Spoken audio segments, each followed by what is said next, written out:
Welcome to the deep dive. Today, we're wading into some interesting waters. We certainly are. Office politics. Exactly. Not the fun gossip, but the real mechanics underneath. We want to give you some ways to handle it smartly, assertively, maybe even have a little fun. Well, maybe not fun, but definitely less stressful.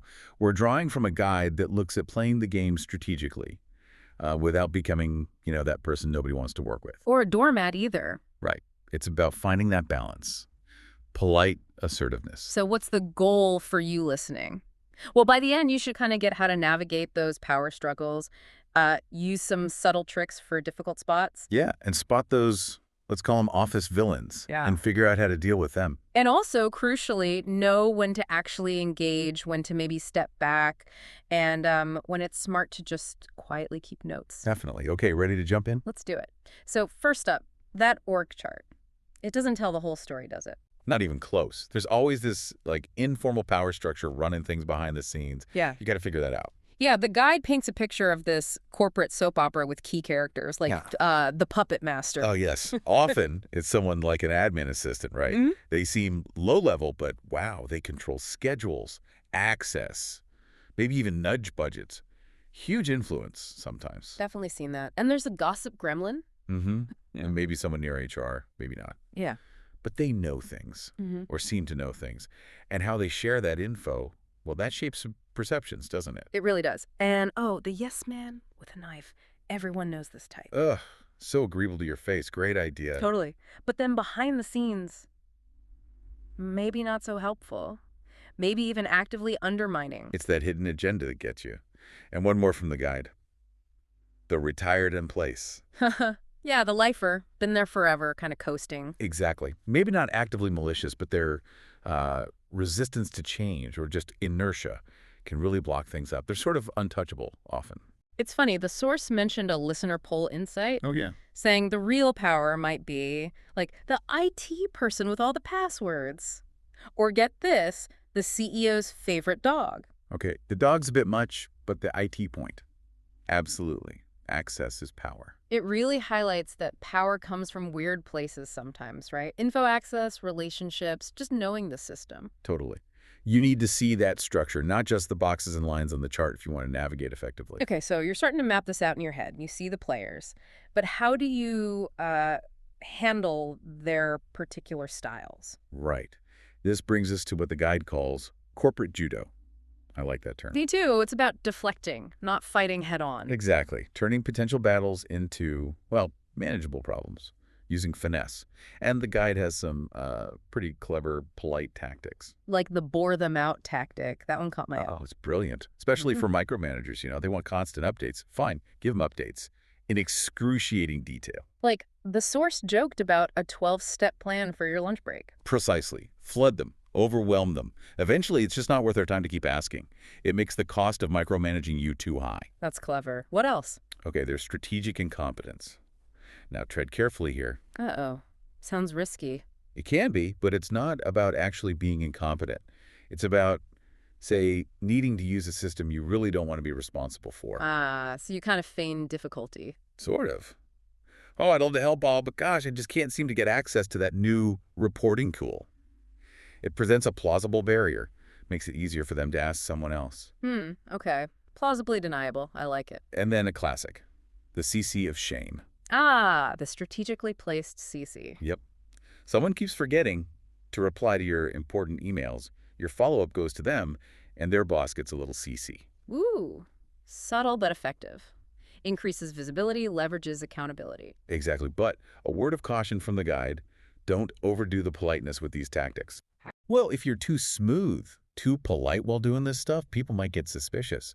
Think you're plotting something, find the right balance, Good point. Okay, so finding balance leads us to identifying those folks who make things difficult, the 5 office villains. Right.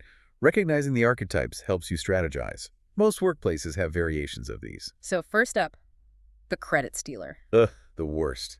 Takes your ideas, presents them as their own. Yeah. The coward. Proactive communication. Yeah. Document your work. Make sure key people know about your contributions before the presentation or meeting. Email summaries, team updates. Get ahead of it. Makes sense. Okay, villain number 2, the meeting hijacker. Oh, yeah.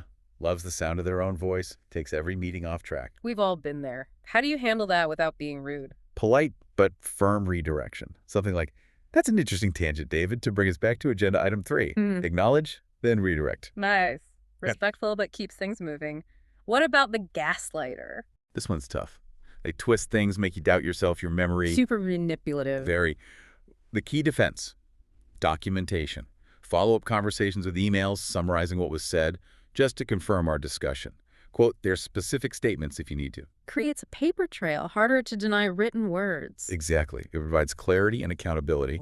Our source even had this wild sham file story. Oh, yeah. Some listener accidentally forwarded an email chain proving someone stole credit, timestamps and all, straight to the CEO. Whoa. Accidental justice. Right. But it shows the power of having that record, even if you don't intend to use it quite so dramatically. Definitely. Okay, this feels like a good segue into maybe slightly more proactive stuff. Segment 4. The art of the petty but plausibly deniable power move. Yeah, petty sounds bad, but these are more about subtle assertions of control or boundaries without picking a fight. Little background maneuvers like the calendar block. Yep. Blocking out focus time or even personal appointments in your shared calendar. It signals you're busy, your time is valuable, and you aren't just available 204/7 for random requests. Makes you seem important, even if it's just time you've blocked for lunch. Or a nap. Plausibly deniable importance. Another one, the reply all apocalypse. Sounds dramatic. It requires patience. Someone messes up on a group email, you wait, let a higher-up correct them first, then you reply all, adding, just to clarify further, maybe gently referencing the person who made the mistake by name. Ooh, aligns you with the boss, highlights the error, but you weren't the first to point it out. Slick. It's subtle alignment with power. And then there's malicious availability. You're just so. By making it known, subtly, that you sometimes work really odd hours, sending non-urgent email late at night or super early. Ah, so people think twice before bothering you outside 9 to 5 because they know you might actually respond. Exactly. It discourages those constant demands on your personal time by implying extreme, slightly intimidating dedication. That's interesting. The guide also had that case study, right? The intern. Oh, the Starbucks order intern? Yeah. Seemingly small thing, knowing everyone's coffee order, but it built connections, made them seem thoughtful, indispensable in a small way. Social capital. It's a real thing. It absolutely is. Never underestimate the power of small, consistent gestures. Okay, so we have tactics. We can spot the players. We know some subtle moves. But how do you decide what to do when? When is it worth engaging? That's the million-dollar question, isn't it? This brings us to the final part. When to fight, when to flight, and when to file quietly. Choosing your battles. A framework for response makes sense, so fight if. Fight if the stakes are genuinely high for you. We're talking your promotion, your professional reputation, a major project central to your role, something you really can't afford to lose ground on. Okay, so reserve the big guns for the big issues. What about flight if? Flight doesn't mean quit your job. It means recognizing a losing battle or a sinking ship. A project doomed to fail, a policy change everyone hates. Step back. Strategically distance yourself. Let the people who are really invested fight it out or go down with the ship. Conserve your energy and political capital for battles that matter more. Smart. Avoid unnecessary damage. And the last one, file quietly. This is for ongoing negative behavior, the credit stealing, the undermining, the gaslighting. You document it meticulously. Dates, times, specifics, emails. But you don't necessarily confront them right away. Not always. Sometimes people like that self-destruct eventually. Your documentation is your insurance policy, your evidence if things escalate or if an opportunity arises to address it formally. But often, just waiting is the best play. Let them hang themselves with their own rope, basically. Crudely put, but yeah. And remember the guide's main point here. What's the ultimate win? Your paycheck and your sanity. If you navigate all this, protect yourself, maybe even advance, and nobody even notices your strategic moves, that's a huge win, the quiet victory. I like that. Okay, so to wrap things up, some homework based on the guide. Yeah, a couple of things for you to think about. First, try mapping your own workplace. Yeah. Who are your true allies, people genuinely loyal to you versus your assets? People who are useful, maybe situationally helpful, but not necessarily loyal.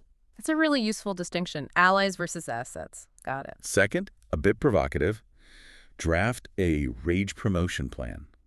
A what now? A rage promotion plan. Think about the current frustrations or chaos in your workplace. How could you, theoretically, leverage that situation, maybe even someone else's mistakes, to position yourself for advancement? It's a thought exercise in strategic thinking. Turning frustration into strategy. Okay, interesting homework. And next time, we're diving into email warfare. Ooh, the passive-aggressive guide to professional tone. Can't wait. It's going to be good. How much meaning can you pack into per my last email? Haha, indeed. So until then, final thoughts for everyone listening. Remember to smile in meetings. It can be surprisingly effective. Keep personal stuff.